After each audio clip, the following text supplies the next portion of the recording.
into chaos and violence. Most times it ends with the accused being dead.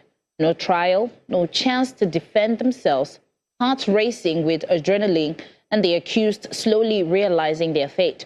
After the rush of excitement or the supposed delivery of justice, as they may believe, what happens? On the 5th of October 2012, Nigeria woke up to one of its most shocking cases of mob violence, the Alu 4, which involved the brutal murder of 4 university students who were falsely accused of theft and burnt to death. A decade later, in the year 2025, 16 men traveling through Edo State were lynched and set on fire by a vigilante-led crowd, falsely suspecting them to be kidnappers. Not just that, and of course, on the 26th of July, 2026, a 25-year-old Ibrahim Mbaya was killed by students over alleged phone theft. Ibrahim, who spent the night at a friend's, was accused of stealing his phone by morning. Now, being only 2 in the room, he became the suspect and was subjected to humiliation, degradation, and brutal torture despite his plea. After he was beaten to the point of unconsciousness, he was taken to Jos University Teaching Hospital, where the doctors confirmed him dead upon arrival. Now, this particular incident has sparked public outrage and government action. However, the question that remains is, why does jungle justice continuously thrive in a society that is governed by laws? Joining us to unpack this conversation is Friday Osarodion, Esquire, legal influencer and associate the Timeless Practice. Thank you so much, Mr. Osarodion. I have to explain this legal influencer. Thank you for having me. Okay. Thank you, Friday. Friday, we've talked about, I think, the most obvious jungle justice that we've seen in Nigeria. There's no excuse for it. Because we even lament when we see the vigilantes, the police people, slapping people with machetes and all whatnot. We have laws. So what is happening with those laws and implementing it to situations like that? Well, you see, laws are made for men and not men for laws. So the fact that a law is in place, it does not automatically mean it is enforced. So there are, agencies put in place to enforce these laws. So now, a very good example of these agencies is the police. Now, it's only matters that are reported to the police that they can investigate.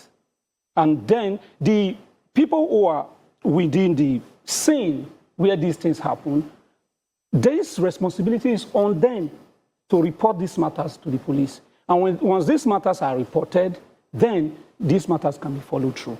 What now happens later is a different discussion on its own. But every citizen, every person has the duty to report every crime that you see, that you witness, not to take the laws into your hands and prosecute that person. Now, you talked about reporting. Yes. Which I think some people perhaps have toed that line in the past or probably even present. But it looks like there is this delay in our justice system. There's this delay from our Nigerian police officers. Even sometimes we don't even trust the process, because we talked about, we were talking about security yesterday. Our correspondent told us that, some bandits were arrested, but we see that some of them somehow were released. So it looks like the people do not trust our justice system. Do you think perhaps this distrust, just leaves people no choice than to just take things into their own hands? The fact that there is a problem with, delayed justice. Delayed justice. Yeah. And this is not just an African thing, not just a Nigerian thing. This happens in, various climes. Not, although, in advanced countries, the justice system is a bit faster. And I will tell you why. The reason it is faster in advanced countries is because the police, first of all, will investigate your matter before coming to arrest you. So once you are arrested, it's just little or more. Fast loan, no stress, quick approval, get up to 1 million naira now on T-Loan. Just download the app, complete your information, added to what they already have, and then they go ahead I'll take you to court. But the way our system works is that you get arrested first before the investigation begins. And that's how you see that sometimes some people are overly detained. And then, talking about delay in our justice system, it is a fact. It is a fact. But that does not warrant taking lives unjustly, extrajudicially. Because even that in itself is a crime. You are using one crime to tend to solve another. It cannot be done. I agree with the fact that, yes, there is delay in our justice system.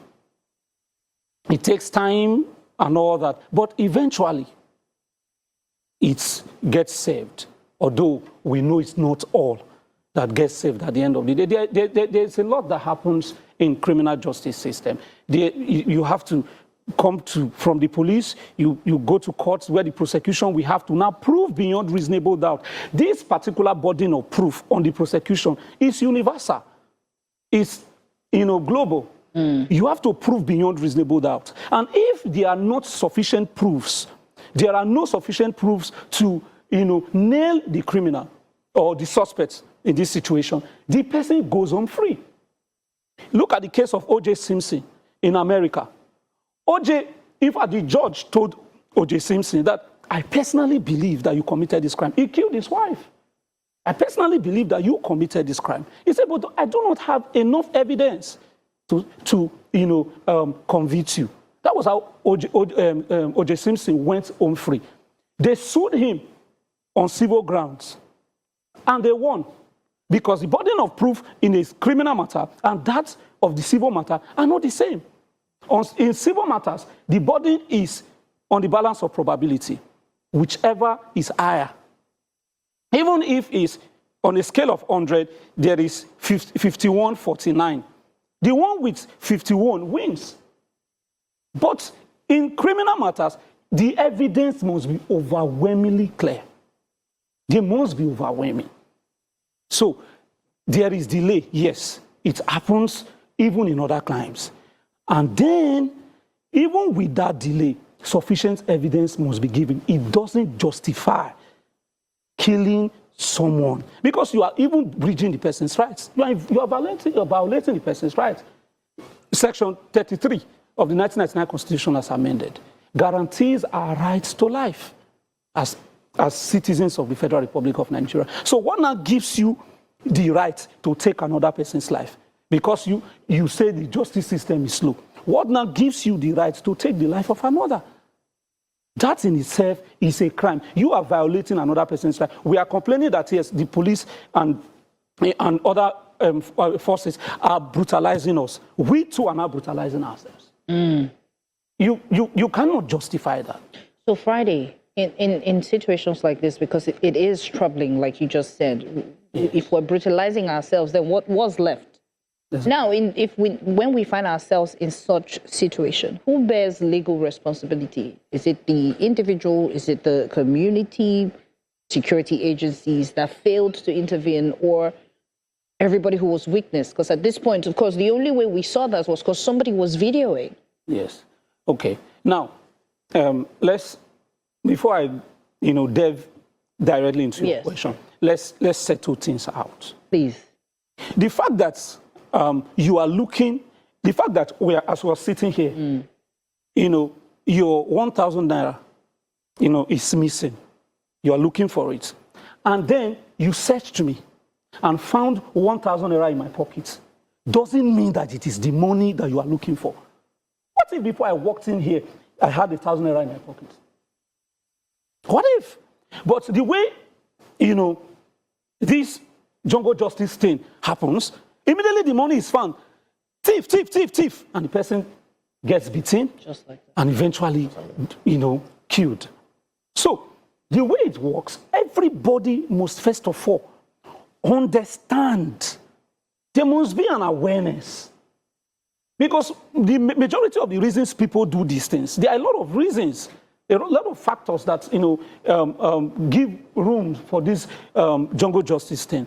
Number one is ignorance. Number one is ignorance. Some persons don't know that, you are not supposed to do that. In fact, there were, for some days ago, there were videos trending online. I don't know if you saw them, where they will catch a suspected I was gonna go there because it looks like we're now being creative, or people are being creative with this thing. And I was gonna ask you, when you catch a thief now, we've seen this happen in the month of July. It's been trending. Yes. We've been seeing people being creative with this, in quotes, suspected thieves, whereby some have been told to dance, some have been told to work out. Exactly. Some have been wrapped up like a package to be sent, to the east, Exactly. basically. Yes. Duct tapes and all that. Is that also a crime? Because some might say, I didn't kill them, I'm only using them to my own amusement or small entertainment. Is that a crime in itself? The thing is that I think I need to, first of all, make something clear. Yeah. Everybody has his or her right guaranteed by the 1999 Constitution as amended. Chapter 4 of that Constitution, Section 33 down to Section 46, which talks about how you can go and enforce these rights. Everybody's rights, every single person's right is guaranteed. Are you running your business on Instagram? Or maybe WhatsApp? Guaranteed by that, chapter of the Constitution. Irrespective of the fact that the person is a suspected criminal, however heinous that crime seems to be. However, even if it's murder, kidnapping, just mention rape, anything, that person's right is still guaranteed by that law. The person has a right against torture. You cannot torture that person. Section 34, the person has right to dignity. You cannot beat that person. You cannot humiliate that person. You cannot publicly shame that person. You cannot publicize that person as a thief. Why? The court has not pronounced that person as a thief. Who are you? So you're saying even the person recording the video, they are committing crimes. They are committing crimes. They are violating the rights of the other person. Two wrongs cannot make a right. Nigerians need to understand that fact. Two wrongs cannot make a right. Two wrongs cannot make a right. The fact that you suspect that this person has committed a crime, report the person to the police. Volunteer to come and act as a witness. To testify against that person. Since you say you know. Since you say you know. Because if the thing is, if we give ourselves, if we allow this jungle justice to continue, to allow everybody to do the justice that they think, Nigeria and even the world, wherever it happens, will be back to the state of nature that Thomas Hobbes described as brutish, nasty, and short, where might is right. It becomes survival of the fittest. It becomes, our civilization will crumble. Because, you see, justice is not a one-way thing. Justice is a three-way street.